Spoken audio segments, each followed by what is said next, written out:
여러분들은 이 세상을 어떻게 보십니까? 여러분들이 세상을 보는 시각을 제가 묻습니다. 이러면 대답을 잘 안 하셔서 제가 사지선다를 만들었습니다. 우리는 사지선다로 요즘 5문제 나오더라, 예가 나오던데요. 1. 세상은 살기에 참 좋은 곳이다. 그 정수라 씨 노래 보면 대한민국 있잖아요. 하늘엔 조각구름 떠 있고 뭐 누구나 뭐 원하는 대로 소망이 이루어지는 곳. 정말 그래요. 이 흑수저가 그 원하는 대로 이루어질지 모르겠어요. 여하튼 세상은 참 살기 좋은 나라다. 두 번째, 뭐 대한민국을 좁혀봐도 되고요. 그럭저럭 살만하다. 2번. 3번, 정말 살기 힘들다. 4번, 세상 전체에 확 불사질러야 된다. 여러분 몇 번이라고 생각합니까? 누구 목소리인지 알겠죠? 지금 심정이 그렇습니다. 그러면 세상은 4번이라고 하면 좀 이상하다 그래요. 문제가 있는 사람이라고. 세상에 되게 화가 났던지.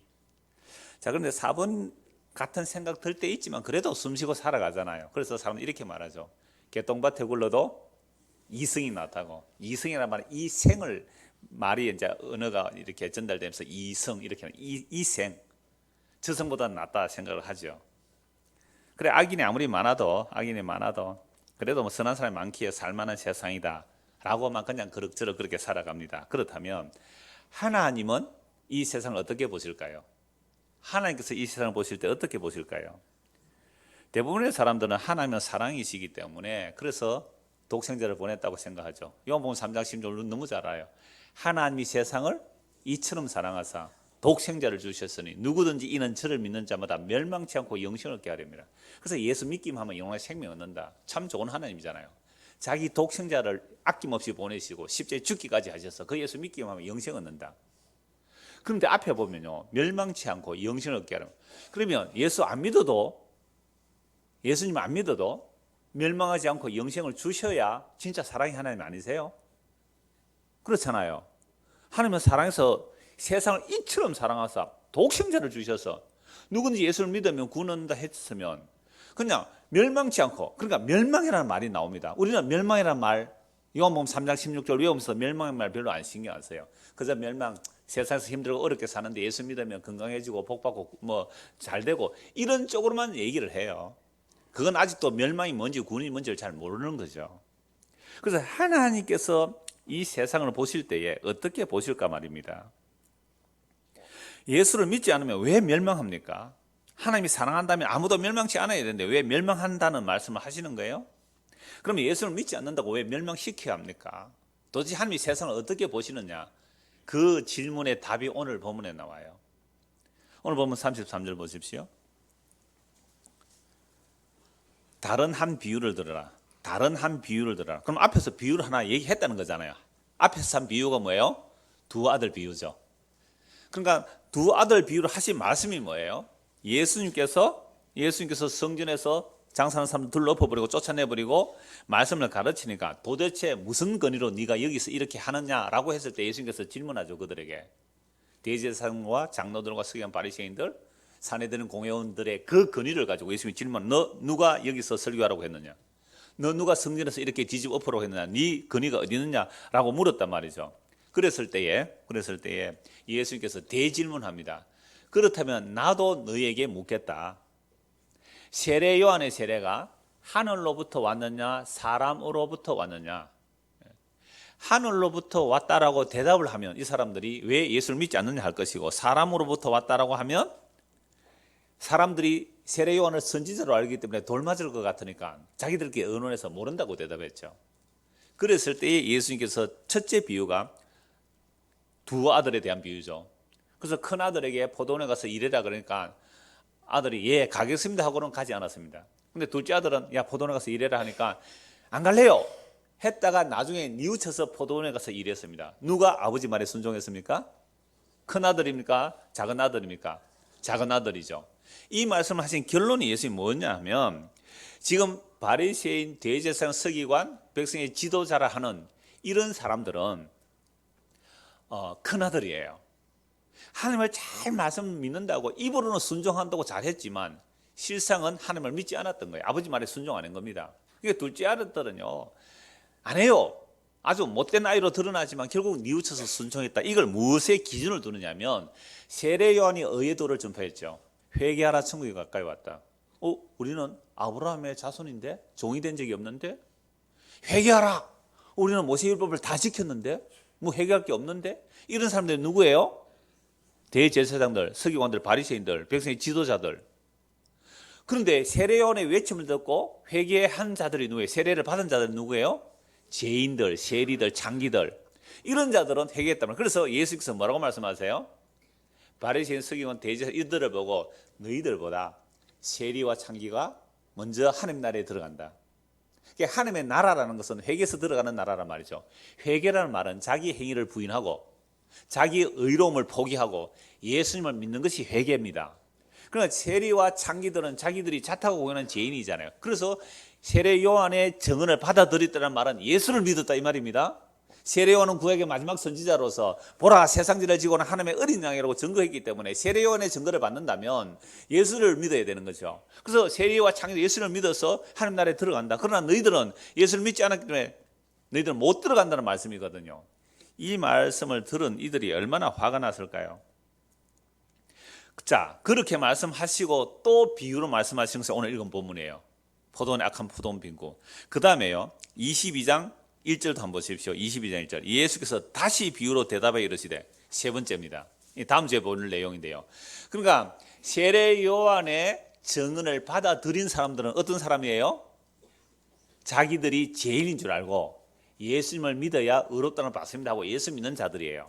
그런데 세례 요한의 증거를 받지 않는 사람들은 바리새인, 서기관, 의인들, 자기의 의를 가지고 있는 사람은 세례 요한의 증거를 안 받아요. 그러니까 누구를 못 믿게 되죠? 예수를 못 믿게 되는 거죠. 이 말씀을 설명하기 위해서 지난주에 첫째 비유, 오늘 두 번째 비유, 다음 주에 볼 세 번째 비유. 그러니까 이게 중요합니까? 중요 안 합니까? 그래서 예수께서 세 번이나 말씀하셨어요. 너무너무 중요한 말씀이에요. 그러면 세례 요한의 증거가 뭐냐면 모든 구약 성경이에요. 모든 구약 성경의 마지막 선지자가 세례 요한이거든요. 그러면 이 세례 요한이 제가 종종 표현한 게 그 인덱스 핑거, 세례 요한의 손가락이에요. 그 구약 성경이 전부 세례 요한에게 모아집니다. 세례 요한, 마지막 세례 요한에 모아져서 보라 세상 죄를 지고 가는 하나님의 어린 양이로다. 이 말씀하니까 생각이 나는 게 제가 그 목사 안수를 강도사 인을 받았습니까? 목사 안수 받은 것 같아요. 부목사 때 목사 안수를 받고 나니까 11시 예배 설교에 그 건의를 허락하는 거예요. 지난주 건의 얘기했잖아요. 강대상에 설교하는 것도 당연히 허락이 돼야 된다. 당회장이 이렇게 말씀하는 거예요. 그러니까 이 목사 이제 목사 안수를 받고 나서 목사 그 안수를 받고 나서 이렇게 내가 그 이 목사한테 다른 선물을 할 거 없고 11시 설교권을 선물로 준다는 거예요. 그러면 제가 그때까지만 좀 젊었어요. 목사님 참 감사합니다 하고 설교해도 되잖아요. 고말 안 했다니까요. 못됐어, 진짜 못됐어요. 집단아 복음 좀 알고 복음 좀 안다고요. 목사님한테 감사하다 한 말씀도 안 하고 요한복음 1장 29절 설교만 하고 내려왔어요. 지금 보고 내가 참 못됐다는 생각이 들어요. 인간은요 아직 죽을 때가 아직 까마득한 것 같아요. 이런 거 보면. 그러니까 그때 설교 내용은 그거예요. 보라 세상 죄를 지고 온 하나님의 어린 양이다. 제가 목사 안수 받고 첫 이제 어른 설교 11시 설교 그 목사님 선물로 주셔서 그 시간에 보라 세상 죄를 지고 온 하나님의 어린 양이다. 그래서 모든 구약 성경을 가지고 예수 그리스도가 증거돼야 되죠. 그래서 예수 그리스도가 증거되는 이 일을 누가 했어요? 세례 요한이. 근데 세례 요한의 증거를 안 받았다는 말은 예수님을 믿지 않았다는 거죠. 그걸 가지고 예수님께서 지금 지난주에 큰 아들과 작은 아들, 오늘은 악한 포도원의 품꾼 비유, 다음 주는 혼인 잔치 비유. 무섭습니다. 얼마나 무서운지. 이 말씀 너무 잘 알아요. 33절 다른 한 비유를 들으라. 한 집 주인이 포도원을 만들어 산 울타리를 두르고 거기에 접지 않은 틀을 만들고 망대를 짓고 농부들에게 새로 주고 타국에 갔더니 완벽한 포도원을 만들었습니다. 그리고 이 주인이 멀리 타국에 갔다는 거죠. 그리고 열매 거둘 때가 가까워서 그 열매를 받으려고 이제 세를 받으러 보냈겠죠. 포도를 심어 나면 한 3, 4년 돼야 열매를 맺습니다. 한 3, 4년 지나서 열매 거둘 때가 되었으니까 이 주인이 자기 종들을 농부들에게 보내서 이제 세를 받으러 보낸 거예요. 근데 농부들이 종들을 잡아 하나는 심히 때리고 하나는 죽이고 하나는 돌로 쳤거늘 다시 다른 종들을 처음보다 많이 보내니 그들에게도 그렇게 하였는지라. 그리고 이런 일이 있을 수 있을까요? 아니 이런 일이 있을 수 있을까요? 아니 세를 주놨는데 그러니까 품꾼들이에요. 이들 품꾼. 하나님은 주인이시고 이스라엘 백성 품꾼이에요. 품꾼들이 그 종을 보냈는데 그 종을 때려 죽였단 말이에요. 쫓아버리고 돌로 쳤다. 그러니까 이런 어떤 주석들을 보면 이렇게 설명을 할 수는 있어요. 주인이 멀리 떠나는데 포도가 적어도 열매를 제대로 하면 한 3년, 4년 걸리거든요. 포도나무 심어놓고. 그러면 그때까지 기다리는데 주인이 안 오니까 주인이 아마 너무 멀리 가 있어서 주인이 못 올 거야. 이런 생각을 할 수도 있다는 생각을 해요. 뭐 악한 품꾼들이니까. 자, 그래서 두 번째, 다른 종들을 보내 처음보다 많이 보냈어요. 똑같이 그렇게 했습니다. 마지막에 자기 아들을 보내면 이르되 그들이 내 아들은 존대하리라 하였더니 농부들이 그 아들을 보고 서로 말하되 이는 상속자니 자 죽이고 그의 유산을 차지하자 하고 이에 잡아 포도원 밖에 내쫓아 죽였느니라. 그러니까 주인이 마지막으로 누구를 보내요? 아들을 보냈단 말이죠. 그러면 이 아들을 보냈을 때에 이 아들을 죽이면 이 포도원이 우리 것이 될 것이다 라고 얘기한 거죠. 이걸 이스라엘 백성들은 자기가 너무 가난해서 품꾼으로 팔려갈 수가 있어요. 유대인이 품꾼으로 팔려가면 해방되는 방법이 몇 가지 있어요. 첫째, 친척이 그 빚을 갚아주면 바로 풀려 나옵니다. 그것도 안 되면 6년 동안 주인을 섬기면 7년째는 자유를 얻게 돼요. 유대인에 한해서. 그런데 친척도 없고 또 6년 안 기다려도 풀려나는 한 가지 방법이 있는데 그것은 주인이 죽여버리면 자유를 얻는데요. 주인이, 고용한 주인이 죽어버리면. 그러니까 자기 주인이 멀리 갔는데 종들을 보내다가 마지막 아들을 보내니까 이제 주인이 죽었는가 보다. 누가 왔으니까? 아들이 왔으니까. 요놈 아들 요거만 탁 죽여버리면 전에 한 3, 4년도 세번 받으러 안 왔는데 요 아들 죽여버리면 요 포도 누구 것이 될 것이다? 우리 것이 될 거다. 저놈 죽여버리자. 하고 포도원 주인의 아들을 죽여버리고 포도원 밖에 내서 죽여버렸단 말이에요. 이게 지금 세례요한의 증거를 안 받고 예수를 안 믿는 자들에 대한 이 심판의 말씀, 무시무시한 말씀입니다. 자, 이렇게 말씀하고 나서 40절. 그러면 포도원 주인이 올 때에 그 농부들을 어떻게 하겠느냐? 여러분들이 포도원 주인이라고 한번 생각해 보십시오. 여러분들이 포도원 주인이에요. 여러분의 마지막 하나뿐인 아들을 보냈는데 그 종들이 여러분 아들을 죽여버렸습니다. 어떻게 하시겠습니까? 여러분들이 주인이라면. 사랑이 많아서 막 용서하고 막 그래야 되는 거 아닙니까? 이건 죽여야 마땅하죠. 자, 그렇게 예수님께서 질문합니다. 이 비유로 말씀하시고 포도원 주인이 올 때에 그 농부들이 어떻게 하겠느냐? 이 비유를 들은 사람들이 대답을 해요. 예수님께. 그들이 말하되 그 악한 자들을 뭐 한다고요? 진멸. 진멸이라는 것은 구약에서 헤렘 전쟁, 여호와의 전쟁이에요. 여호와의 전쟁은 진멸 전쟁입니다. 무시무시해요. 여리고성에 어떻게 한다고요? 진멸한대. 남녀노소 짐승까지도 다 썰어버리라. 이게 진멸입니다. 제가 처음 설교 시작할 때에 여러분 세상을 어떻게 보십니까? 라고 질문했습니다. 여호와 하나님께서 이 세상을 어떻게 보시겠느냐 이 말입니다. 여러분 이 말씀으로 성경을 봐야 되고 이 말씀의 기준으로 세상을 보지 않으면 아직도 하나님의 심판을 잘 몰라요. 노아 홍수로 하나님 심판하셨어요. 소돔과 고모라성으로 불로 심판하셨습니다. 그러니까 이 진멸이라는 단어, 이것은 누가 대답한 거예요? 예수님의 비유의 말씀을 들은 사람들이 대답한 거예요. 이 말씀을 듣고 보니까 그놈들은 진멸당해 마땅하다 이 말입니다. 그래서 그들이 말하되 그 악한 자들을 진멸하고 포도원은 제때에 열매를 바칠 만한 다른 농부들에게 새로 줄지니라. 예수께서 이르시되 너희가 성경의 건축자들이 버린 돌이 모퉁이의 머리돌이 되었나니 이것은 주로 말미암아 된 것이요 우리 눈에 기이하듯 함을 읽어본 일이 없느냐. 이 말씀 사이에 하나 좀 생략된 말씀이 하나 있어요. 그러니까 농부들이 예수님의 이 비유를 들은 사람들이 진멸하고 다른 사람에게 주는 것이 마땅합니다라고 했을 때에 이 유대인들은 이 말씀의 뜻이 무엇인지를 알았단 말이에요. 이 말씀의 뜻을 알았기 때문에 예수님에게 청혼을 합니다. 제발 그런 일이 안 일어났으면 좋겠습니다. 왜 유대인들은 예수님의 이 말씀을 지금 포도원 주인은 하나님이시고 포도원 그 농부들은 이스라엘 백성인 줄 너무 잘 알아요. 예수님 말씀 들으면 참 압니다. 왜 아느냐면 그 이사야 5장에 찾아보면 포도원의 노래가 있어요. 하나님께서 이스라엘 백성을 애굽에서 구원하셔서 그 약속의 땅 가나안에 좋은 포도밭을 만들어요. 오늘 말씀과 비슷해요. 오늘 보면 좋은 포도밭을 만들고 극상품 포도나무를 심어놨단 말이죠. 그래서 하나님께서 좋은 열매를 바랐는데 맺힌 것은요 아주 악한 들포도를 맺혔다. 이게 뭐냐면 하나님께서 이스라엘 백성을 애굽에서 끄집어내셔서 그 자본주의래요. 애굽이라는 것은 그 자본주의에서 끄집어내셔서 그 피라미드 구조에서 피라미드 구조잖아요. 애굽이. 거기서 끄집어내셔서 어린양의 피로 구수가시고 요단강을 건너 약속의 땅에 심어 놓았단 말이죠. 그래서 하나님께서 원하는 열매는 긍휼이에요. 자비예요. 공의예요. 비리비 부유가 없는 사회예요. 유대 땅은 땅을 사고 팔지 못하기 때문에 하나님께서 무상으로 받은 땅을 가지고 살게 돼. 그게 기업입니다. 자기 기업은요, 누구든지 친척이 대물려 줄 수 있고, 친척이 못 대물려 주면 땅은요, 사람은 6년 만에 돌아오고 6년하면 7년이 돌아오지만 땅은 안식년 되면 49년 다음에 50년 되면 자동으로 자기가 돌아오게 돼 있어요. 이러면 여러분, 대한민국 가장 큰 문제는 그 부동산이거든요. 땅 문제예요. 지금 부동산 때문에 거품이 너무 많이 일어가지고 지금 뭐 계속 부동산 정책으로 집값을 올려놔가지고 이거요, 어마어마한, 얼마 전에 뭐 몇 년 전에 미국에서 뭐 일어났던 그 금융 사태가 한국에 얼마든지 올 수 있어요. 그러니까 부동산 문제가 굉장히 크죠. 그런데 이스라엘은 근원적으로 부동산 문제가 못 일어나도록 법으로 만들어놨어요. 그런데 이사야 말씀에 보면 가옥에 가옥을, 전토에 전토를, 그래서 홀로 살아남으려고 하는 자는 화 있을지 이제 그렇게 말씀한단 말이에요. 그러니까 우리가 적어도 예수를 믿는 사람들이 자유시장 경제 또는 자본주의 만시한다면 그 사람은요, 성경 다시 봐야 돼요. 그래서 이스라엘 백성들을 약속의 땅에 심은 것은 하나님의 그 긍휼과 자비와 무상으로 주신 그 기업, 무상으로 주는 땅에서 고아 과부 나그네를 잘 돌보며 살아라고 이 가나안 땅에 심어 놓았단 말이에요. 그런데 포악과 부르짖음만 가득했어요.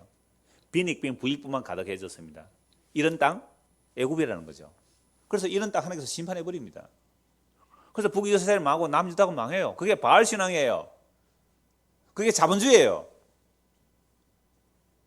그러니까 이스라엘 백성들이 그 포도나무 비유를 예수님 말씀하신 이스라엘 백성 이미 이사야 5장 포도노래 다 알고 있는 내용이에요. 그리고 시편 80편 8절에도 주께서 한 포도나무를 애굽에서 가져다가 민족들을 쫓아내시고 그것을 심었다고 합니다. 예레미야 2장 21절에서도 참 종자를 심었는데 이방이 악한 포도나무가 되었다는 거죠. 원래 포도나무는요, 좋은 거 심으면 좋은 거 열매 맺어요. 그래서 이거 인간을 말해요. 포도나무는 너희라 그랬습니다. 그래서 이스라엘 백성을 애굽에서 끄집어내서 약속의 땅에 심었더니 긍휼과 자비와 용서와 그런 것들이 나오는 것이 아니라 포악과 악한 것과 이방인들이 행하는 그 짓을 똑같이 한 거예요. 심지어 가나안 원주민들 쫓아낸 그 가나안 원주민들보다 더 우상숭배를 했다는 것이 이스라엘 백성들의 삶의 모습입니다. 그러니까 이런 말씀들, 에스겔서 19장 10절에도 같은 말씀이 나와요. 이사야, 예레미야, 에스겔, 시편, 이런 데서 이스라엘 백성들이 얼마나 하나님 앞에 제대로 열매를 못 맺은 포도나무인지를 다 말씀하고 있기 때문에 예수님의 이 포도원 비유는 너무너무 잘 알아들어요. 그러니까 예수님 말씀을 제대로 알아들었어요, 사람들이. 누가복음 20장 한번 보십시오. 누가복음 20장입니다. 16절.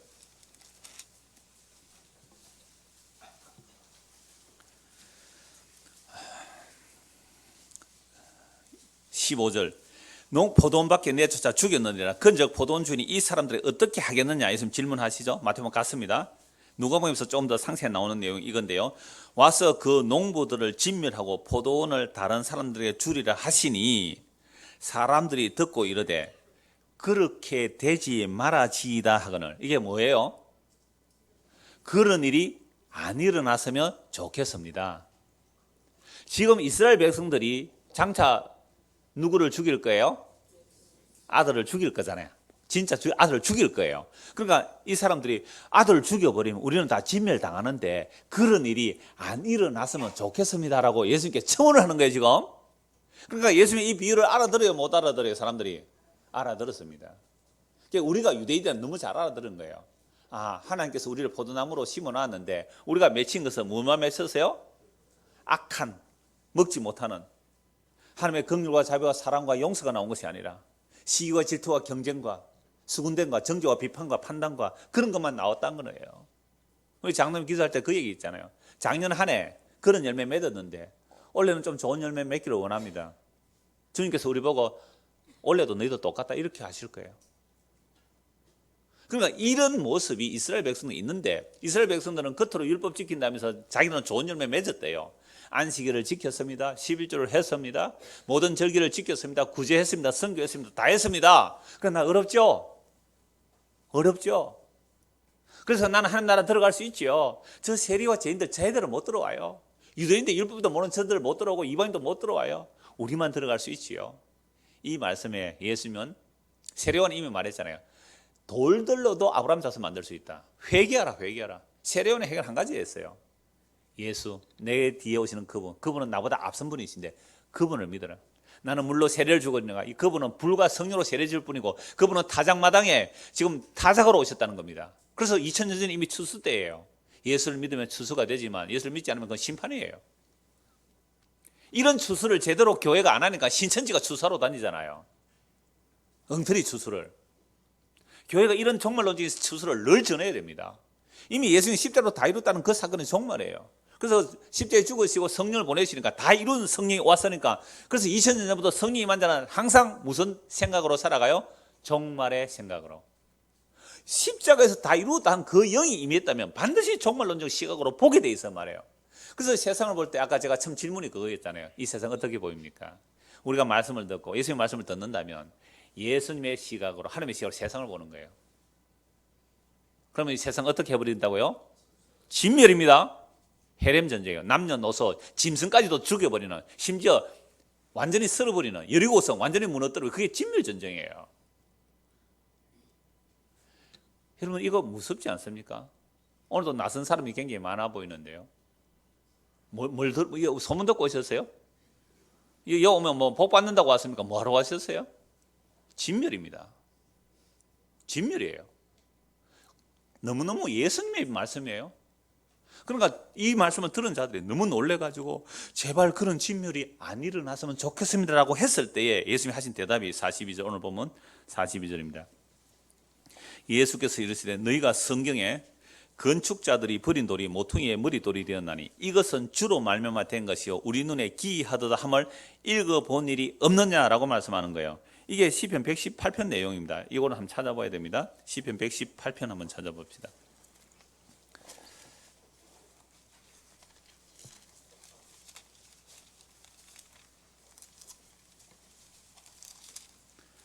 여러분 시편 118편은요 이 할렐 찬송이라 해서 하나님의 구원을 찬송하는 내용이에요. 그래서 1절에 보면 여호와께 감사하라 그는 선하시며 그의 인자심은 영원하미로다. 이제 이스라엘은 말하기를 그의 인자심이 영원하다 할지로다. 이제 아론의 집은 말하기를 그의 인자심이 영원하다. 주의 인자심 때문에 구원받았다는 것을 찬송하는 거예요. 5절에 내가 고통 중에 여호와께 부르짖었더니 여호와께서 응답하시고 나를 넓은 곳에 세우셨도다. 여호와는 내 편이시라 내가 두려워하지 아니하리니 사람이 내게 어찌할까. 여러분 사람 두려워하는 사람은요 신앙이 아니에요. 세상 두려워하는 사람 신앙이 아니라는 거죠. 여호와께서 내 편이 되사 나를 돕는 자들 중에 계시니 그러므로 나를 미워하는 자들에게 보응하시는 것을 내가 보려다. 여호와께 피하는 것이 사람을 신뢰하는 것보다 나으며 여호와께 피하는 것이 고관들을 신뢰하는 것보다 낫도다. 문나라가 나를 에워싸서나 내가 여호와의 이름으로 그들을 끊으리로다. 이렇게 해서 심판 가운데 그 고난 가운데 구원받은 찬송을 쭉 얘기하고 있단 말이죠. 19절 보십시오. 19절 내게 의의 문들을 열지어다. 내가 그리로 들어가서 여호와 하나님께 감사하리로다. 이는 여호와의 문이라 의인들이 그리로 들어가라. 의의 문이 열리고 여호와께로 막 돌아가고 이런 일들이 계속되는 말씀이 시편 118편의 말씀이거든요. 그 어마어마한 구원의 말씀을 찬송하고 있는데 21절 보십시오. 주께서 내게 응답하시고 나의 구원이 되셨으니 내가 주께 감사하리라. 그러니까 계속해서 환난 가운데 구원받은 그 찬송을 하는데 그래서 내가 주께 감사합니다. 갑자기 분위기가 확 바뀌는 내용이 22절입니다. 건축자가 버린 돌이 집 모퉁이의 머릿돌이 되었나니 이는 여호와께서 행하신 것이요 우리 눈에 기이한 바로다. 갑자기 구원을 찬송하는데 건축자들이 버린 돌 이야기가 나와요. 그런데 건축자들이 버린 돌이 모퉁이의 머릿돌이 되었나니 우리 눈으로 보기에 기이하도다. 신기하다. 놀랍다. 라고 하면서 이것은 여호와께서 행하신 것이래요. 24절 이 날은 여호와께서 정하신 것이요 이 정했다는 말 지으신 날이에요. 여호와께서 지으시고 정하신 날. 그러니까 이 모퉁이 돌 건축자들이 버린 돌을 모퉁이의 머릿돌에서 새로운 집이 지어지면 참 신기하다는 거예요. 이게 여호와께서 정하신 거예요. 여호와께서 지으신 날이에요. 이 날에 우리가 즐거워하고 기뻐하려다. 그러면 구원의 기쁨을 찬송하는데 무엇으로 즐거워하고 기뻐하는 거예요? 건축자들이 버린 돌이 모퉁이의 머릿돌이 되는 그 신기한 일들이 주님을 찬송하는 내용이 되는 거죠. 이걸 예수님께서 시편 118편에서 인용하시면서 말씀을 계속 이어가는 거죠. 여러분, 우리가 구원이라고 그러면, 사람들은 구원이라고 하면 뭘 구원이라고 그래요? 내가 지금 가난하다면 뭐가 구원이 돼요? 부자가 되는 것일 거고, 내 형편이 나아지는 것을 구원으로 봐요. 우리가 식민지배에 있다면 해방되는 것이 구원일 것이고, 병들어서는 병이 낫는 것이 구원이 될 거예요. 전쟁 중에 있다면 전쟁에 승리하는 것이 구원이라고 여깁니다. 그런데 그런 구원에 감사 찬송하는 중에 갑자기 무슨 얘기가 나와요? 건축자들이 버린 돌이 집 모퉁이의 머릿돌이 되었나니 참 기이하다. 이것은 여호와께서 행하신 일이다. 그럼 구원의 찬송이라는 것은 결국 건축자들의 버린 돌이 나와야 구원이 뭔지가 드러나게 되는 겁니다. 그러니까 옛날식의 건축물이라면요, 돌로 담을 이렇게 쌓아갑니다. 돌로 담을 쌓는데 제주도 가보면요, 그 담을 밭이나 또는 벽 돌로 뭘 해놔요? 담을 엉성하게 쌓아놓은 것도 태풍 불어도 안 넘어간다 그래요. 그 돌과 돌을 잘 붙여놓으니까 구멍이 숭숭 뚫히는 그런 돌들이요. 자, 저도 시골에서 컸기 때문에 저희 아버지를 도와서 우리 집 뒤가 이렇게 좀 이렇게 큰 벽이 있어요. 그래 거기에 장마가 오고 하면 이 돌담이 좀 무너져요. 그러면 돌을 가지고 이렇게 담을 쌓아 본 적이 있습니다. 제가 아버지 이제 도와고 아버지 담을 샀는데요. 그래 돌을 쌓으면 돌로 담을 쌓을 때는 그 여러 가지 돌이 다 필요해요. 큰 돌, 작은 돌, 뭐 삐죽한 돌, 넓적한 돌 다 필요해요. 그래서 어떤 돌들은요, 잘 안 맞으면 깨어서라도 넣는 돌이 있어요. 그래서 새석처럼 끼워서 이렇게 담을 쌓아가는데, 그런 돌을 살 때 꼭 곤란한, 담을 살 참 곤란한 돌인데 꼭 럭비공 비슷한 그런 돌이 있어요. 럭비공 비슷한 그런 돌 있잖아요. 이건 단단해요. 깨어지도 않아요. 이놈을 갖다 놓으면요, 다른 돌에 삐뚤삐뚤해서 이게 안정이 안 됩니다. 아무리 맞춰도 안 돼. 이 망치로 깨어도 안 깨어져요. 이런 돌 어떻게 합니까? 담을 쌓다가 버려버리는 거예요. 그러니까 모든 돌은 다 필요해요. 작은 돌, 큰 돌, 뾰족한 돌, 넓적한 돌, 뭐 삐죽삐죽한 돌 다 필요해서 담을 샀는데, 이 돌은 건축자들이 쌓다가 전혀 쓸데없다 내버린 거예요. 그러니까 담 다 쌓고 나면 꼭 버려지는 돌 몇 개가 있습니다. 그거 아무데도 쓸모없는 돌 딱 버려졌단 말이에요. 그런데 그 삐뚤삐뚤한 그 돌을 모퉁이 돌로 삼아가지고 새로운 집이 하나 지어지는 거예요. 희한하죠? 아니, 저걸 왜 모퉁이 돌로 삼지? 저거는 삐뚤삐뚤한데, 불안한데, 집이 안 될 것 같은데, 그런 돌에 집이 하나 세워지는 거예요. 다른 집이. 참 신기하네? 참 신기하네? 이 얘기예요. 그러니까 이걸 누가 했다고요? 하나님이 이 일을 하셨네. 참 신기하다.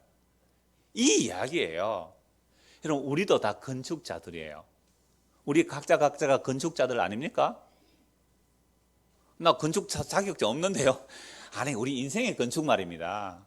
우리가 태어나면 인생의 건축을 안 하는 사람이 없어요. 그래서 자기 인생을 건축하는데요, 우리 인생을 멋있게 건축하기 위하여 온갖 노력을 다 하죠. 건축학 개론 안 보셨어요? 저는 소문만 들었고 영화는 한 번도 못 봤습니다. 말만 들었어요. 건축을, 인생이 자기 각자가 이제 인생의 건축을 하는 거죠. 근데 건축을 하려면 여러 가지가 필요합니다. 여러분, 집 하나 지으려면 뭐 필요해요? 옛날 같으면 돌도 필요하고 뭐 나무도 필요하고 다 필요해요. 그러니까 집을 지어도 또 뭐가 또 필요합니까? 가구들이 필요하잖아요. 에어컨도 필요하고 냉장고도 필요하고, 사실 필요 없는 것들인데, 그 필요 없는 거, 옛날에 에어컨 냉장고 없어서 다 살았습니다. 수천 년을 에어컨 냉장고 다 살아요. 텔레비전 사놓아야 되잖아요. 온갖 것들 필요하다고 다 들여놓아요. 자, 그런 것들을 해도 이제 자기 인생에 행복하지 않으니까 막 이것저것 다 끌어모으는 겁니다, 사람들은. 그래서 내 인생의 멋진 내 인생의 건축을 위해서 공부도 해야 되고, 공부를 하는데 어떻게 해야 돼요? 잘 해야 되고, 취직을 해도 좋은 데 취직해야 되고, 결혼을 해도 좋은 사람하고 결혼하고, 좋은 사람한테 결혼해보니 아니죠. 행복한 가정을 이루어야 되고, 평안한 노후를 보내야 된다는 생각들을 하면서 인간은 자기를 건축해 가는 겁니다. 여러 가지 필요하죠. 돈도 필요하고, 인간관계도 필요하고, 이것저것 다 들여놓는 거죠. 자, 그러다가 뭐 취미생활도 하죠, 사람들이. 왜? 내 인생의 행복을 위해서.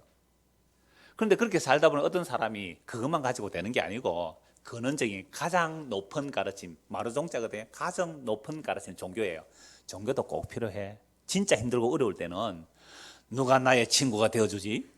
예. 그러니까 진짜 외로울 때는 친구가 되어줄 그런 종교 하나 필요해. 그래, 내 인생이 행복이 된다면, 내 인생을 건축한다면 종교 하나 선택하지. 기독교가 좋을까, 불교가 좋을까? 천주교, 나는 막 기독교 선택했어 라고 여러분들 교회 오셨죠? 깜짝 놀랐죠? 그래서 교회 온 거 아니에요?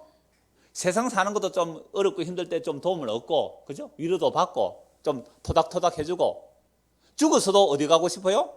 좋은 데 가고 싶어서. 그래서 교회 온 거 아니에요? 처음부터 나는 십자가 보면 예수가 죽기 위해서 교회 왔습니다. 손 들어보세요. 역시 제 뿐이군요. 저는 지옥이 무서워서 교회 다녔거든요. 지옥이 무서워서. 지옥 가기 싫어서 교회 열심히 다녔어요. 그러니까 사람들마다 종교를 선택할 때에 자기 인생을 멋지게 건축하고 싶고, 그리고 죽어서도 좋은 데 가고 싶어서 종교를 선택한 거예요. 그런데 그 기독교라는 사람들이 보는 경전이 성경이잖아요. 세상에 성경에 보니 인간들이 자기를 지은 창조주를 때려 죽였다는 얘기예요. 오늘 이 본문이에요. 피조물이 창조주를 살해했다는 이야기입니다. 이거 받아들이지 않으면 교회 올 이유가 없어요. 이게 죄예요. 죄건을 모르면 윤리도 그런 죄, 그건 죄인이라서 나오는 거예요. 이거 인정하지 않으면 교회 오지 마세요. 내가 하나님의 아들을 때려 죽인 죄인입니다. 내가 예수를 밀쳐버렸습니다. 그러니까 내 인생에 도움이 된다고 이것저것 다 모았단 말이에요. 그래서 결혼도 안 했어요. 그래서 자녀도 놓고요. 이렇게 살아가는데, 그래서 나중에는 진짜 필요한 종교도 필요해서 종교라고 하나 받아들였더니 그 안에 누가 있어요? 예수가 있습니다. 하나님 안에 예수가 있어요. 어떤 예수요? 십자가 죽은 예수가 와서 우리한테 이렇게 말하는 거예요. 세상을 딱 좀 사랑하려고 하니까 예수님 뭐라고 말씀하세요? 이 세상을 사랑하면 너는 나의 원수다, 이렇게 해버리거든요. 육신의 정욕과 안목의 정욕과 이성의 사랑을 추구하면 너는 십자가의 원수다, 그래버려요. 이 세상은 죽은 세상이라는 겁니다. 이 세상은 불타 없어질 세상이라는 거예요. 그걸 누가 얘기해요? 예수예요. 근데 좀 재미있게 좀 살려고 하니까 와서 사사건건 시비를 거네. 그러니까 어떻게 한다고요? 내 인생에 도움이 안 되는 거예요. 이 세상살이에 도움이 안 되니까 내가 건축자로서 예수를 하나 믿어보려고 했더니 영 마음에 안 들어요. 반품해야죠. 물건 서보다 마음에 안 들면 반품해야 되잖아요. 그래서 어떻게 해요? 갖다 내버린 거예요. 그냥 버린 게 아니에요. 이 돌이 예수 그리스도예요. 죽여버렸단 말이에요. 여러분, 이 이야기를 듣고 유대인들이 어떻게 하는지 한번 보십시오. 43절, 오늘 본문 21장 43절. 그러므로 내가 너에게 이르노니 하나님의 나라를 너희는 빼앗기고 그 나라에 열매 맺는 백성이 받으리라. 그러면 여기서 열매 맺는 백성이라는 것은 뭘 말할까요? 진짜 열매 맺는다고 대전 서기관들 얼마나 노력해 율법에 열매 맺는다고 했지만 그들은 빼앗기고 그 나라에 열매 맺는 백성 받는, 이 열매 맺는 게 뭐예요? 예수를 믿는 거예요. 나는 전적 죄인이고 예수님의 그 공의, 그 십자가 공로를 믿는 거예요. 그 백성이 받으리라. 이 돌 위에 떨어지는 자는 깨지겠고 이 돌이 사람 위에 떨어지면 그를 가루로 만들어 흩으리라. 그러니까 이 돌이 무슨 돌이 되어버리는 거예요? 심판의 돌이 되는 겁니다. 버려진 모퉁이 돌, 그 돌을 믿는 자는 구원이 되는데 돌을 버려버린 사람은 뭐가 돼요? 그 돌이 심판해버린다, 이 말입니다. 그래서 45절, 대제사장들과 바리새인들이 예수의 비유를 듣고 자기들을 가리켜 말씀하신 줄 알고, 알아들었어요? 못 알아들어요? 알았습니다. 마칠 때 다 됐습니다. 그만하세요. 자, 그러니까 비유를 알아듣고 어떻게 해요? 그럼 알아들었으면 뭐 해야 돼요? 자기들이 선지자들을 다 죽여왔고 아벨의 피로부터 사가랴 피까지 그 수많은 선지자를 죽여온 후손들이에요. 그럼 이 책망을 듣고 맞아, 우리가 종들을 죽이고 돌로 치고 죽인 자 맞구나, 그리고 마지막에 아들도 죽일 수 있는 인간이구나 하고 회개하고 예수를 믿었는데 그렇게 안 되는 거예요. 46절 보세요. 잡고자 하나. 왜 잡아요? 죽여버리려고. 무리를 무서워하는 이는 그들이 예수를 선지를 하기도 아직 못 죽여요. 다음 주 한 번 더 예언한 게 포도원 천국 잔치 비유예요. 잔치 하나 또 다 잡아 죽여요. 천국이 너무너무 무섭지 않아요? 자, 그래서 이 모퉁이 돌이 도대체 뭔지를 우리 말씀을 한 세 곳 정도 찾아서 보면 이제 결론이 나옵니다. 사도행전 4장을 보십시오.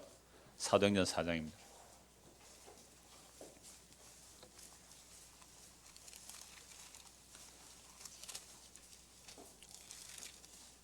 (6절) 사도행전 4장은 이미 예수님 십자가에서 다 이루시고 자기 사도들에게 성령을 부어주셨죠. 제가 성령 임했습니다. 성령 임하고 나서 이제 복음을 전하는데 성전에 올라가다가 날짜부터 안전병이 된 자를 고쳐줍니다. 그러니까 사람들이 막 주목하죠. 그때 베드로 한 말이 뭐예요? 야, 이 사람들아, 이 사람이 일어난 것은 우리 믿음과 경건의 능력이 아니다. 우리 기도 능력으로 흔히 하는 내 영빨로 일어난 게 아니다. 이 사람이 일어난 것은 예수 그리스도로부터 난 믿음이 그를 일어나게 했다라고 말하면서 또 설교를 하는 거예요. 복음을 전하는 거죠. 자, 6절입니다. 사도행전 4장 6절. 이튿날 관리들과 5절 장로들과 서기관들이 예루살렘에 모였는데 이들이 누구예요? 예수님께 근의 따지는 사람이죠. 근의 문제 묻는 사람들. 그다음에 사내들은 공의 회원들이에요. 이들이 예루살렘에 모였는데 대제사장 안나스와 가야바와 요한과 알렉산더와 및 대제사장의 문중이 다 참여하여 사도들을 가운데 세우고 묻되 너희가 무슨 것에와 누구의 이름으로 이 일을 행하느냐? 병자 고쳐 주었죠. 말씀 가르치죠. 요 질문 지금 누구에게 했어요? 얼마 전에 예수님에게 했잖아. 누구 건의로 이 짓을 하느냐? 사도들 누구 짓으로 이 짓을 하느냐라고 묻습니다. 8절.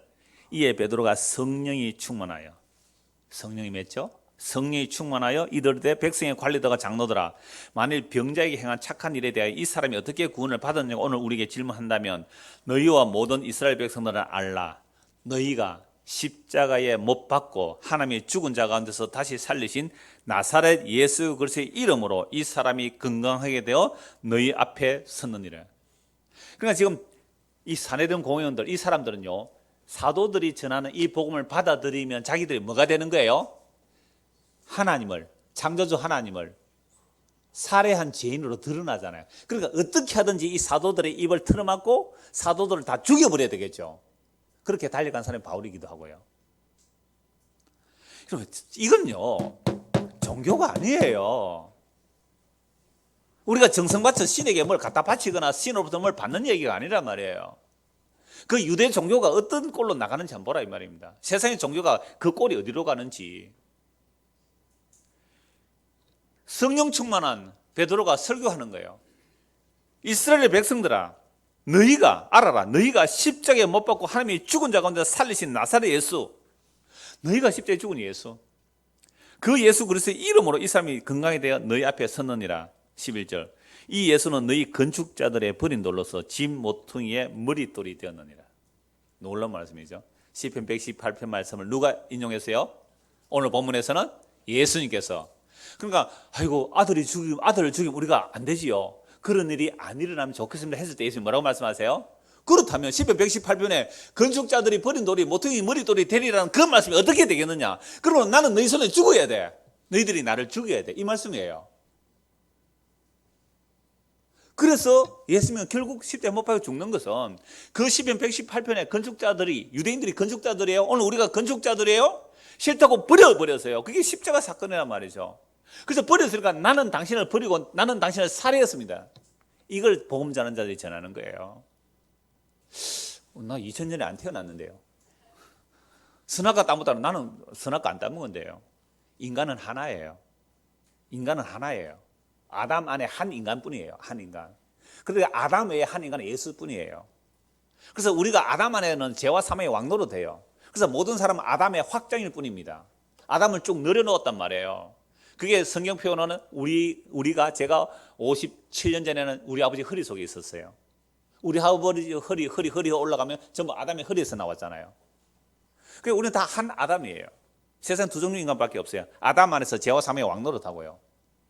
예수 그리스도 안에서는 의와 생명의 왕노릇해요. 그래서 이 아담에서 혈과 육에서 생명이신 의와 생명으로 넘어갈 능력이 인간에게 없어요. 생명 나오나 나갈 차단이 없어요. 생명 쪽에서 우리를 잡아서 생명을 끌어넣는 방법밖에 없어요. 근데 생명 쪽에서 손이 와서 우리를 끌어서 생명을 넣을 때는 반드시 뭐가 전언되느냐? 복음이 전거돼요. 어떤 복음요? 너희가 십자가에 못 박아 죽인 예수를 하나님이 주와 그리스도가 돼요. 그럼 회개하는 거예요. 회개하고 예수를 믿게 돼요. 이게 생명이 일어나는 증거예요. 다른 이로서는 구원을 받을 수 없나니 천하 사람 중에 구원을 받을 만한 다른 이름을 우리에게 주신 일이 없음이라 하였더라. 얼마나 놀라운 말씀이에요. 사도행전 4장에서 말하는 이 사도들의 그 증언들이 계속해서 이어지는데 베드로 사도의 말씀 한 곳과 그 바울 사도의 말씀 두 곳 보고 마무리하겠습니다. 베드로전서 2장 보십시오. 베드로전서 2장.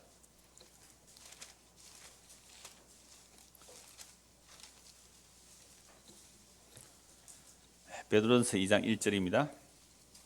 폰을 누가 진동해 놓으셨네요. 꺼버리세요. 여기까지 다 들립니다. 베드로전서 2장 1절에서 3절입니다. 그러므로 모든 악독과 모든 기만과 외식과 시기와 모든 비방하는 말을 버리고 갓난 아기들 같이 순전하고 신령한 젖을 사모하라. 이는 그로 말미암아 너희로 구원에 이르도록 자라게 하려 함이라. 너희가 주의 인자하심을 맛보았으면 그리하라. 여러분들 거듭났습니까? 정말로 거듭났나요? 거듭났다면요, 아이가 태어나면 젖을 빠는 것은 본능이에요. 우리가 거듭났다면 갓난 아기들 같이 순전하고 신령한 젖을 사모하는 것, 신령한 젖, 하나님의 말씀을 사모하는 게 지극히 당연해요. 그 신령한 젖을 먹는 것이 구원에 이르도록 자라게 하는 거예요. 너희가 어려서부터 성경을 안내, 성경은 너희로 하여금 그리스도 예수 안에 있는 믿음으로 말미암아 구원에 이르는 그 능력이 말씀에 있는 거잖아요. 그래서 거듭났다면 반드시 말씀을 사모해요. 그러니까 여러분들이 지금 시험에 들었냐 안 들었느냐, 병이 들었냐 안 들었냐, 말씀에 사모함이 있느냐 없느냐, 그거 보시면 알아요. 근데 말씀을 꺼도 꼭 밑줄은 자기 좋은 것만 꺼나와요. 빨간 줄. 그런 거 말고 정말로 너희가 십자가에 못 박아 죽인 예수, 내가 밑줄 꺼난 그 빨간 밑줄 꺼난 그것 때문에 죽임당한 예수, 그 예수가 그리스도고 그 예수가 하나님이라는 거예요. 천일 창조한 하나님이라는 겁니다. 그 예수님에 대한 그 말씀들을 사모하느냐 말입니다. 너희가 주의 인자하심을 맛보았다면 그래 해라. 결국 우리가 거듭나는 것은 주의 인자하심 때문에요. 주의 인자가 커서 우리에게 성령을 부어주시니까 성령 임하게 되니까 내가 거듭나잖아요. 성령 임해서 거듭난 증거가 뭐라고요? 땅의 것을 생각하지 말고 위의 것을 찾는 거예요. 성령 임한 증거가 뭐예요? 신령한 말씀을 사모하게 돼 있어요. 말씀을 사모한다니까요. 그러니까 교회 올 때 말씀에 관심 없이 나오시면 좀 쉬었다 오셔도 됩니다. 정말로 말씀이 갈급하면 그때 오세요. 말씀에 갈급하지 않으면, 십자가 보면 갈급하지 않으면 불평불만이 나올 수밖에 없어요. 식당은 와 이래 좁나 이거, 사람 많고 줄을 한참 서서 있고 가면 반찬 뒤에 가면 다 떨어져 버리고, 그럼 밥 드시고 오시면 되잖아요. 아침에. 그죠? 11시에 오니까 아침에 10시쯤 밥 드시면요, 점심 안 드셔도 되잖아요. 그래서 제가 이 말씀 드릴까요? 교회라는 것은 거듭난 자들이 모여야 되고, 거듭난 자는 주의 인자임이 임해야 되고, 주의 인자임이 임할 때는 성령이 임한 거예요. 성령이 임하면 자기 죄를 알게 돼요. 자기 죄를 알게 되면 왜 십자가 예수님 죽으셔야 되는지, 그 예수님의 십자가 죽으심이 왜 나에게 생명이 되는지 그거 알고 이야기하는, 이거 외에 다른 관심사 끄라 이 말입니다. 그래서 제가 주일학교도 좀 멀리서 오는 아이들 때문에 9시 반에 해서요. 9시 반에 하면서 마치고 애들 막 태워주고 이러는데 하지 마세요 그랬어요. 박준희 사 그것도 한 10년 동안 혼자 운전했는데요. 하지 마세요. 정말로 아이들에게 말씀을 가르칠 관심이 있으면 애 태우고 부모가 오세요. 물론 그러니까 어떤 분들은 아예 막 한 달은 네가 하고 한 달은 내가 하고 애들과 이제 같이 두 가정 이렇게 합해서 이렇게 하더라고요. 그냥 딱 한 가지예요. 정말 우리가 신령한 젖을 사모하느냐 이 말입니다. 신령한 젖을. 그게 주의 인생을 맛보았잖아요. 그래서 그런 자들에게 뭘 말씀하느냐 보세요. 4절입니다. 사람에게는 버림바가 되었으나 하나님께는 택하심을 입은 보배로운 산돌이신 예수께나. 사람들은 싫다고 뭐예요? 건축자들이 버린 돌인데 누구에게는 택함을 받았어요? 하나님의 택하심을 받은 돌이에요. 산돌이신 예수께 나아가 너희도 산돌같이 신령한 집으로 세워지고 예수 그리스도로 말미암아 하나님이 기쁘시게 받으실 신령한 제사를 드릴 거룩한 제사장이 될지어라. 그럼 우리가 거룩한 제사 드린 게 뭐예요? 8절 6절 성경에 기록되었을 때 보라 내가 택한 보배로운 모퉁이 돌을 시온에 두노니 그를 믿는 자는 부끄러움을 당하지 아니하리라. 시편 118편에서는 건축자들이 버린 돌이 모퉁이 돌이 되었다 그러는데, 요 기억된 각주에 보면은 이사야 28장 16절 말씀이에요. 내가 택한 보배로운 모퉁이 돌은 어떤 모퉁이 돌이에요? 사람들에게 실어 버림받은 그 돌을 예수님은 뭐로 봐요? 그 돌을 보배로 보는 거예요. 사람들이 싫다고 버렸는데, 그래서 십자가 죽어버렸단 말이에요. 저주받아 죽은 죽음이에요. 미련하고 어리석은 십자가예요. 근데 하나님은 뭘로 보배로 봐요? 사람들에게 버림받은 그 예수를 하나님은 뭘로 봐요? 보배로 본다니까요.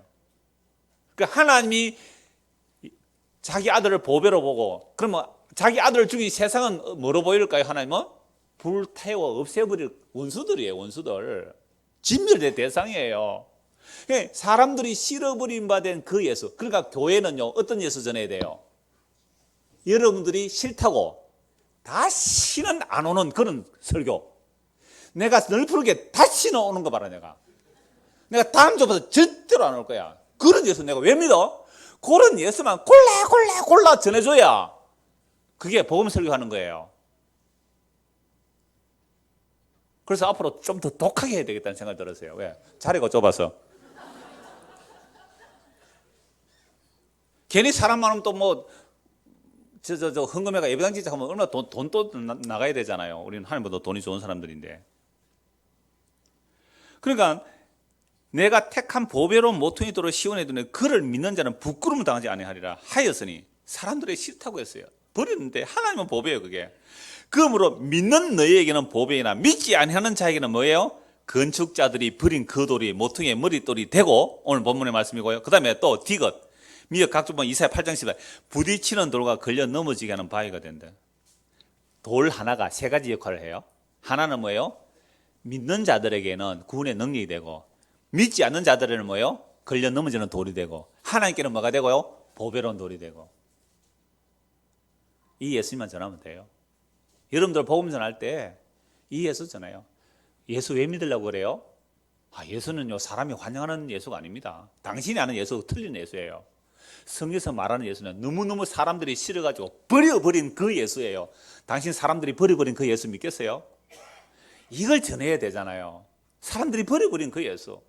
싫다고 저주받아 침뱉고요, 뺨치고, 예수는 우리의 왕이 아닙니다. 가이사야가 우리의 왕입니다. 예수는 우리 왕이 아닙니다. 세상이 우리의 왕입니다. 그래서 예수를 죽여버렸어요. 성경을 본다는 유대인들이, 율법을 지킨다는 유대인들이 그렇게 예수를 버려버렸어요. 근데 그 버린 예수를 하나님은 보배로 보는 거예요. 그럼 그 버림받은 예수에게 가서 예수님이 모퉁이 돌이 되고 그게 붙어서 집이 되는 사람이 나온단 말이에요. 이렇게 하는데도 나온단 말이에요. 그러면 사람들이 뭐라 그래요? 기이하다, 원더풀, 신기하다, 미라클, 놀랍다, 기적이에요. 그게 누가 버림받은 예수 주섬 주워와가지고 당신이 나의 주여 그리스도를 고백하며 살겠어요? 그런데 10등급 길에 가서 뱉어난 건 주워가 쉽겠어요? 사탕, 옛날에 그런 사탕도 주워 먹었어요. 먼지 다 털어내고 먹었어요. 10등급도 주워가 씹었고요. 근데 요즘 누가 그러겠어요? 요즘 누가? 애들이요, 얼마나 입이 고급진지 간식 주면 다 먹고 버려요. 간식 주지 말라 그랬어요. 집에서 얼마나 잘 먹이는지. 여러분요, 하루에 10,000원을 쓸 수 있는 사람이 전 세계 10%밖에 안 된대요. 그리고 한 달에 30만 원 넘게 쓰죠. 전 세계 10%는 들어가는 부자입니다. 하루에 내가 10,000원을 쓰면 한 달에 30만 원 쓰잖아요. 그럼 4인 가족은 120만 원 쓰겠죠. 120만 원을 쓰고 산다면 우리는 극빈자 중에 극빈자겠죠. 전 세계 10%는 들어가는 부자예요.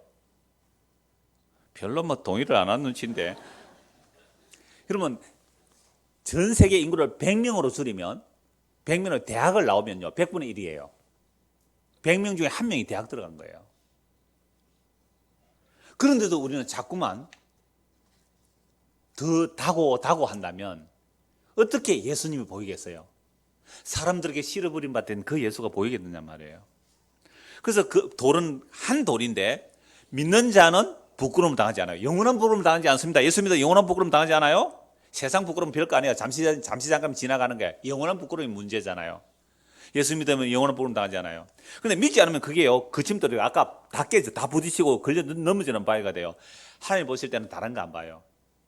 너희가 버린 그 돌, 나는 내가 가장 귀한 보배로 여긴다. 너희가 버려버렸지, 나는 그 돌을 나는 가장 귀하게 여긴다. 그럼 하나님의 시각에 보면 우리는 버림받은, 저주받아 죽은 그 예수를 내가 귀하게 여길 때 하나님은 우리를 뭐로 여겨주실까요? 그래, 너는 내 아들의 희생과 공로를 알구나. 너 천국에 들어와. 예수 믿으면 천국 들려주는 거거든요. 너 그 공로 안에 너 천국 들어와. 이게 하나님 나라예요. 너무너무 간단하죠. 우리가 버렸는데 하나님이 그를 보배로 여겼단 말이에요. 그래서 9절입니다. 그러나 너희는 택하신 족속의 왕같은 제사장들을 거룩한 나라요, 그의 소유가 된 백성이니 이는 너희를 어두운 데에 불러내어 그의 기이한 빛에 들어가게 하시니 아름다운 덕을 선포하게 하려 하심이라.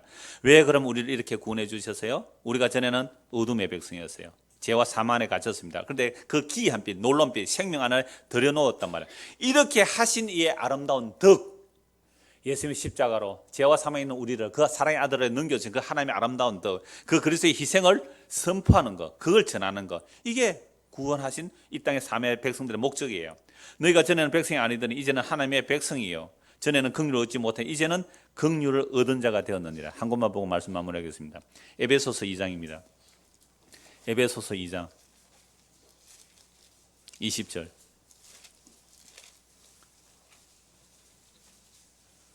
너희는 사도들과 선지자들의 터 위에 세우심을 입은 자라. 그리스도 예수께서 친히 모퉁이 돌이 되었느니라. 바울 사도가 예수 믿는 사람 다 잡아 죽이는 것이 하나님의 일인 줄 알고 달려가다가 예수를 만났어요. 그러니까 바울도 예수를 뭐로 버렸어요? 버렸잖아요. 그죠? 바울도 예수를 버렸다니까요. 근데 그 버린 돌이 모퉁이의 머릿돌이 되었다고 바울이 지금 고백을 하면서 전도하고 있잖아요. 예수를 제대로 만난 거예요.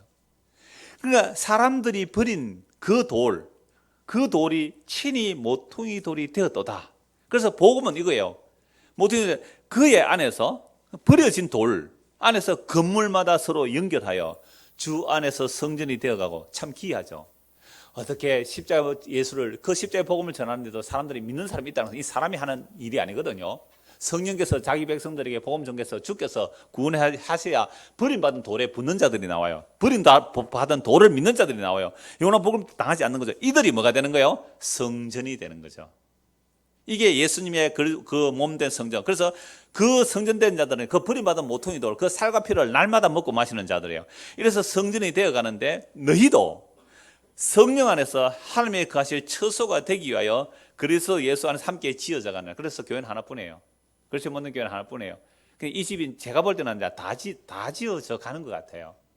얼마나 빠릅니까? 요새 옛날에는 한 달 걸려 갈 길을 요즘은요 1시간이면 가요. 비행기 타고 가고요, 인터넷으로 가고, 방송으로 나가고요. 복음이 얼마나 빨리 전 세계로 나가는지 몰라요. 그래도 아직도 오직까지 복음 안 전해진 곳이 많아요. 그래서 복음이 딴 것까지 증거되면 그제서야 내가 오리라. 그렇다면 우리가 이 말씀을 믿는다면, 내가 그리스도의 몸된 성전으로 그리스도의 모퉁이 돌에, 버림받은 모퉁이 돌에 붙어 산다는 것은요, 얼마나 마음이 낮아져야 되겠어요.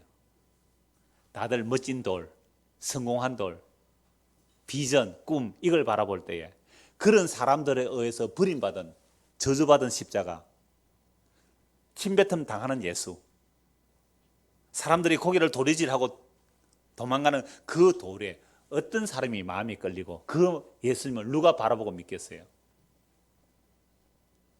그래서 이 복음이 주님 오시는 그날까지, 이 역사 끝나는 날까지 증거되고 나서, 그래도 하나님의 택한 백성은 천에 하나 만에 하나 그리스도의 몸으로 이끌어내실 거예요. 그래서 그 집이 완성되면 어떻게 할까요? 이 세상은 불태워버리면 되죠. 그것도 태워서 없어지는 게 아니라 영원한 불이 지옥입니다. 그렇다면 오늘 우리가 이 땅에 살면서 낮아져도 괜찮잖아요. 좀 실패해도 괜찮잖아요. 내 마음이 낮춰지기 위해서 주께서 나에게 병을 주셔도 괜찮잖아요. 그래서 예수 그리스도, 나는 그를 버렸는데 그분이 나의 생명입니다. 예수 그리스도가 내 안에 생명으로 담겼다면, 이 질그릇 같은, 이 질그릇, 연약하고 깨어지기 쉬운 이 질그릇 안에 그 예수라는 생명이 우리 안에 보배로 담겼다면 전부 다 얻은 겁니다. 불태워 없어질 것들, 그거 어차피 사라질 거잖아요. 예수님이 전부예요. 그 전부시 예수님이 우리 안에 임하였다면 이건 말할 수 없는 자유요, 말할 수 없는 기쁨이요, 누구에도 설명할 수 없는 그 감사의 기쁨이니까, 이건요, 이런 사람들에게 만나면 이러는 거예요. 니 그거 하나? 니도 그거 하나? 끝이에요. 그 이상 말이 안 돼요. 이 놀라운 버림받은 모퉁이 돌이 우리가 거기에 붙어지는, 그래서 그리스도의 몸된 그 성전으로 되어지는 저와 여러분 다 되기를 간절히 소원합니다. 기도하겠습니다. 하나님 아버지, 이런 예수님, 사람들이 싫다고 버려진 예수님을 누가 믿을 수가 있겠습니까? 이건 하나님이 하신 일이며, 하나님께서 예수 그리스도를 십자가에 죽이시고 성령을 보내심으로 일어난 놀라운 일임을 알게 되었습니다. 이 예수 그리스도의 십자가가 우리 눈앞에 밝히 보여지는 우리 모두가 되도록 은혜를 베풀어 주시옵소서. 예수 그리스도를 받들어 기도드리옵나이다. 아멘.